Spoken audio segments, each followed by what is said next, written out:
Hey guys, welcome back to another episode of Why No One Plays, where I talk about unpopular or obscure champions in League of Legends, specifically over the past recent years. It's time to go back to the top lane where we somehow always end up, and let's talk about Gangplank, the Saltwater Scourge. If this is your first time watching one of these videos, I just want to establish that obviously people do play Gangplank. I don't literally mean no one plays the champion. In case you were about to hit the comments section telling me you play Gangplank, the point of Why No One Plays is to bring forth discussion about what makes him not an appealing champion to the general player base, and hopefully this video can raise more awareness about the champion and encourage some viewers to give him a try. For those who do main Gangplank, I'd love to hear your own experiences with him and why you decided to choose him as your main even though very few people do. And for the rest of us, let's get on with the video. You can call it an unpopular opinion if you will, but I personally believe Riot does a much better job reworking champions than they do producing new ones. With a few exceptions of course, I am not advocating that Irelia and Akali were good reworks, and we also have some cool new releases like Rel and Viego, all things considered, not counting the Ruined King's massive legion of bugs. But if you take a look at most champions prior to their reworks such as Warwick, Galio, Shen, Pantheon, and Nunu, the difference in their performance and popularity now versus their prior iteration is a stark night and day contrast. And for the most part, a lot of them have been able to retain a healthy player base and consistent performance somewhat regardless of their strengths from buffs or nerfs. And then we have the not so lucky ones who, despite having a much less degenerate playstyle, still have a hard time really appealing to a wide enough audience, and that's usually not because they're weak or bad champions. Rather, there might be one or two issues in their gameplay that can be crippling to user experience and enjoyment even if it is just a minor nitpick. Gangplank falls unfortunately into the latter category, even though to this day, he's one of the most creative champions to exist in League of Legends. Prior to his rework, Gangplank was one of the weirdest champions in the entire game, all because of his abilities having almost no synergy with each other, and he was kind of a bruiser support who spent most of his time in lane poking you down with gunshots and the poison damage, while being difficult to catch because of his orange cleanse and high movement speed. Then of course there was his global ultimate that even now is one of the best global ults in the game when used correctly.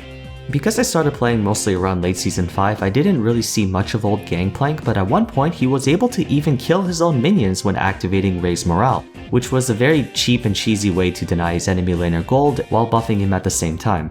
So like many reworked champions thus far, Gangplank was that kind of champion that almost looked like the design team went out for a night on the town and had one too many while breaking out a whiteboard and scribbled a bunch of random things together. Which, if you know how pirates are, makes a lot of sense thematically. Gameplay? Not so much. In most circumstances, there was nothing Gangplank provided of value to the team that someone else couldn't just do better, or everyone else for that matter.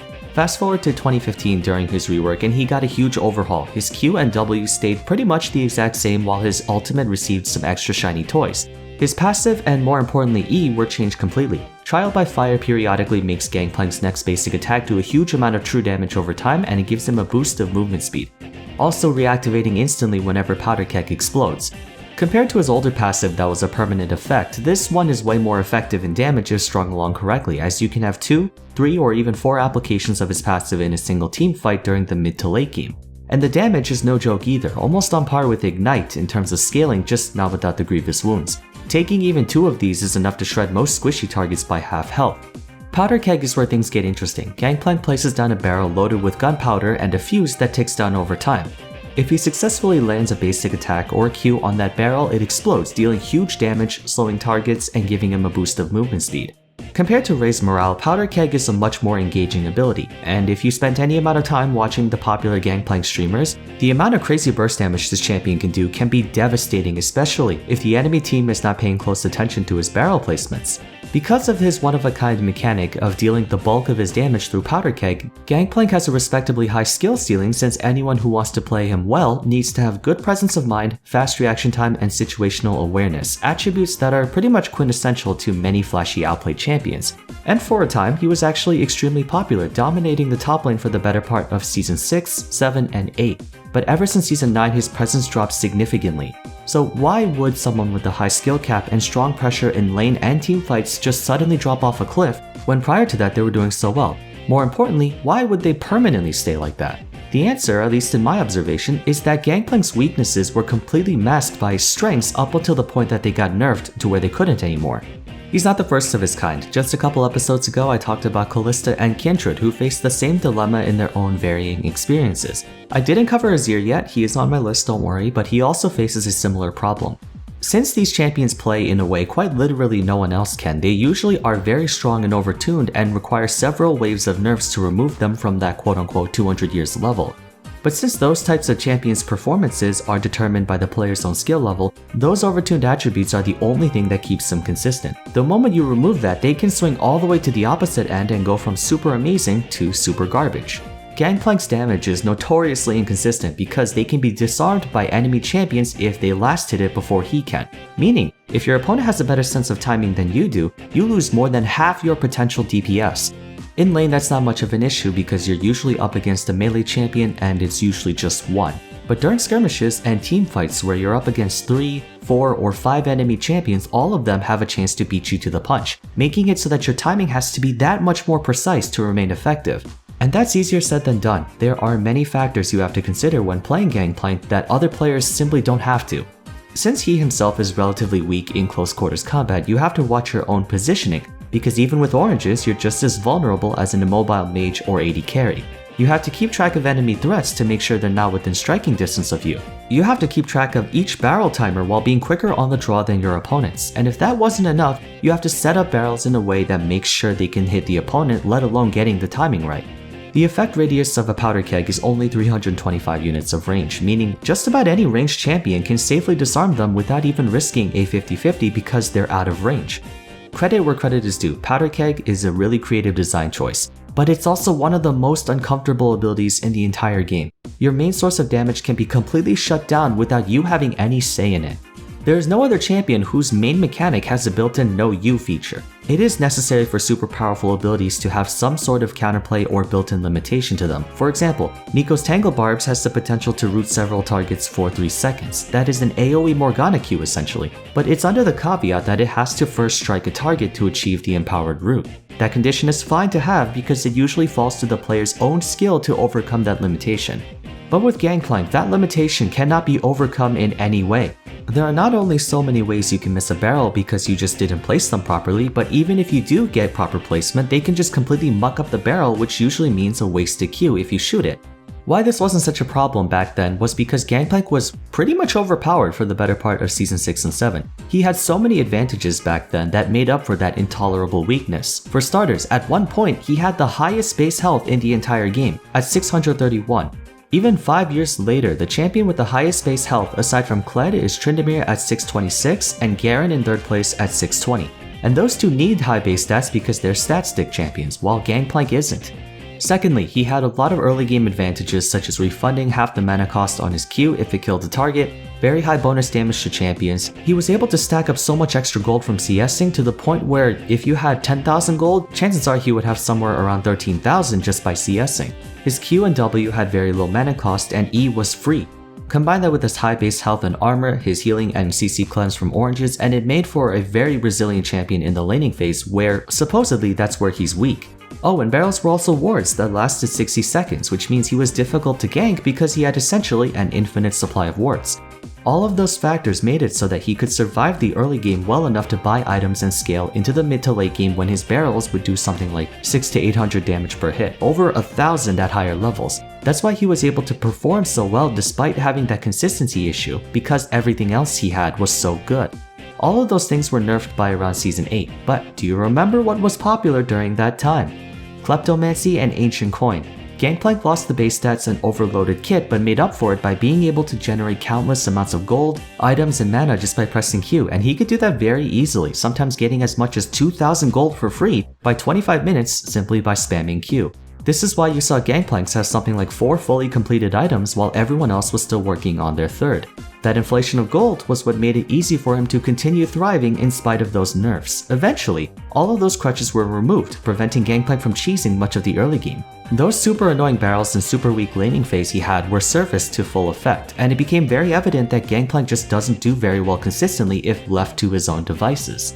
Now mind you, there are a number of players who have been able to master the timing of his barrels almost to the T and figure out ways to work around his early game weaknesses, but even that alone is not enough, and this leads me to the final nail on the coffin to why players get discouraged from trying to main the champion.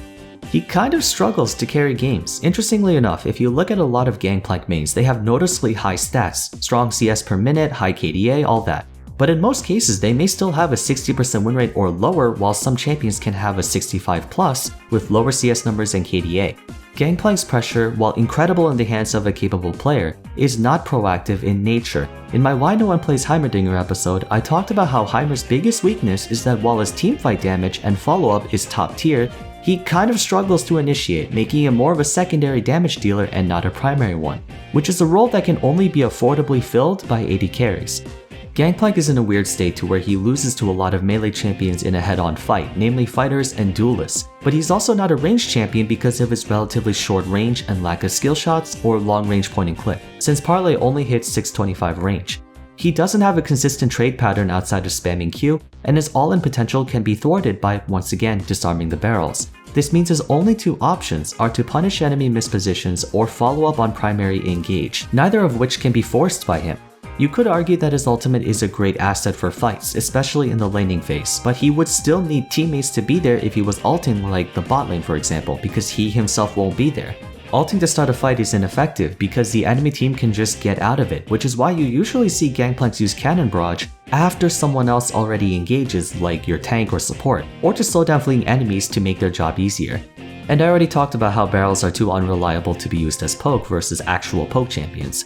There could be games where your Gangplank has 10 CS per minute and a KDA of like 11, 1, and 13, but still lose the game because his team is in such a bad spot that he can't do anything. Not every game is winnable, mind you, that applies to everyone, but in Gangplank's case, there's just something about him that to many players doesn't feel good. I'm not just talking about the barrels, but there's almost like a certain degree of agency that he doesn't have while most other champions do. The last point I have is somewhat of a nitpick, but Gangplank doesn't have a good build path. He sorta did back when Trinity Force was a crit item, but for the majority of his lifetime post-rework, Gangplank has never had a very comfortable build option. As I mentioned before, he doesn't have a bread and butter combo the way someone like Renekton, Pantheon, Camille, and Darius do, and he doesn't have good all-in like those champions either. He can't be considered a poke champion because of his below average range and inconsistency with Powder Keg, and he's not a juggernaut because he lacks the stats and playstyle to be a raid boss. In other words, he can't build in any of the ways that they can. Well, I mean he can, nothing is stopping him, but that's often why you never see GP have a stable build path like other champions. Sure, some might argue that makes it more fun, you can try your hand at a bunch of different things, but it also means Gangplank doesn't have any meaningful power spikes from items outside of Sheen, which also removes purchase satisfaction. You see someone like Yasuo, and you get your mythic item and Infinity Edge, and that's when you know you're online and ready to go. You see a Camille build Triforce and Ravenous Hydra, and that power spike really shows. You can start Cho'Gath ulting every 5 seconds. Senna with Kraken Slayer and Rageblade, Ornn with Sunfire and Abyssal Mask, things like that. But with Gangplank, he doesn't have that same kind of gratification upon building his core that other champions do. Again, it's a bit of a nitpick, but item satisfaction is really important for the user experience because items are such a big part of a champion's gameplay. Season 11 did make things a little bit better by giving him Essence Reaver, but as usual, he doesn't really have a good mythic item. Duskblade and Divine Sunder are both okay mythic choices for him, but not for the reasons other champions would build them. It's simply because none of the other mythics are good on Gangplank, and that all goes back to his really uncomfortable playstyle. Unique, but uncomfortable. So I don't play Gangplank enough to know of a decent fix for this. While the disarming mechanic is really annoying to deal with, removing it is not a solution because GP can then lay down barrels as a 25-second long zoning tool, and unless you're a giant hulking tank, there's no way you're gonna walk through that without losing half your health. It's a bit of a complicated situation because Powder Keg is a really cool mechanic, but practically speaking, it's challenging to figure out. So that's where you all come in. Let's juggle some ideas in the comment section to see if there's anything we can do to make GP a little less stifling to play. But thanks to everyone who watched all the way to the end, and if you'd like to support my channel, best way you can do so is leave a like, comment, share this with your friends, and subscribe. If there's a champion I have not covered on either Why No One Plays or Why Everyone Plays that you would want me to go over next, consider making a donation to my Patreon page, as patrons can put in a request for specific champions to be moved up the list. Aside from that, all of my links to other platforms can be found in the description below, and don't forget to check out my older episodes on Why No One Plays. But I think that's it for today. Thank you all so much for watching, and I hope to see you again soon for the next video. Take care.